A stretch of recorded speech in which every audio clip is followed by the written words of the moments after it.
আসসালামু আলাইকুম রহমতুল্লাহ। এখন আমরা জানবো যে সুইচ বোর্ড কতটুকু উচ্চতায় বসাতে হবে, কেবলে কন্ডুইটের মধ্যে কেবলের জয়েন্ট অ্যালাউড কিনা, প্রত্যেকটা সার্কিটের জন্য আর্থিং, ডেডিকেটেড আর্থিং প্রয়োজন কিনা, এই বিষয় সম্পর্কে চলুন আমরা দেখে নিই বাংলাদেশ ন্যাশনাল বিল্ডিং কোড থেকে বিষয়গুলো।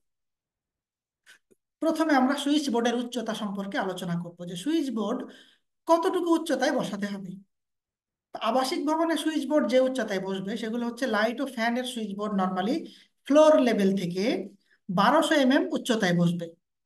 যদি অফিস বা বাণিজ্যিক ভবন হয় তাহলে সুইচ বোর্ড 1300 উচ্চতায় বসবে ফ্লোর লেভেল থেকে।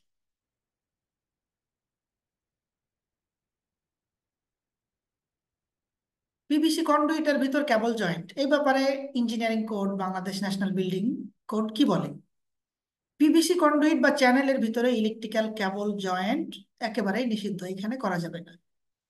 জয়েন্টটা এমন এক জায়গায় হতে হবে যেটা ভিজিবল। এবং আর্থিং প্রতিটি সার্কিটের জন্য ইসিসি অর্থাৎ আর্থ কন্টিনিউটি কন্ডাক্টর আপনাকে অবশ্যই দিতে হবে। সিঙ্গেল ফেজ সার্কিট ওয়্যারিং এর ক্ষেত্রে একটি ফেজ, একটি নিউট্রাল এবং একটি আর্থিং কেবল নিতে হবে, অর্থাৎ সিঙ্গেল ফেজের জন্য তিনটা তার হবে, phase, neutral and earthing.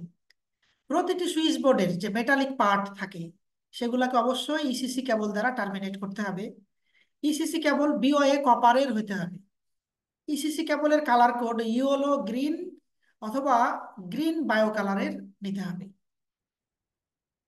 Engineering কোডের উপরে রেগুলার আলোচনা পেতে এবং আরএসসি এলিভেট নিরাপদ অডিটের উপরে ধারাবাহিক আলোচনা পেতে আমাদের ফেসবুক পেজ এবং ইউটিউব চ্যানেলটি সাবস্ক্রাইব করে রাখবেন। পাশাপাশি এনএফপিএস সিরিজের বিভিন্ন টপিকসের উপরে, যেমন এনএফপিএস 70, 70 বি, এনএফপিএস 70 ই, এনএফপিএস 72, এইরকম ইঞ্জিনিয়ারিং কোডের বিভিন্ন টপিকসের উপরে আলোচনা পেতে তাকওয়া লার্নিং এর পেজটি ফলো দিয়ে রাখুন। ধন্যবাদ সবাইকে আমাদের সাথে থাকার জন্য। আসসালামু আলাইকুম রহমতুল্লাহ।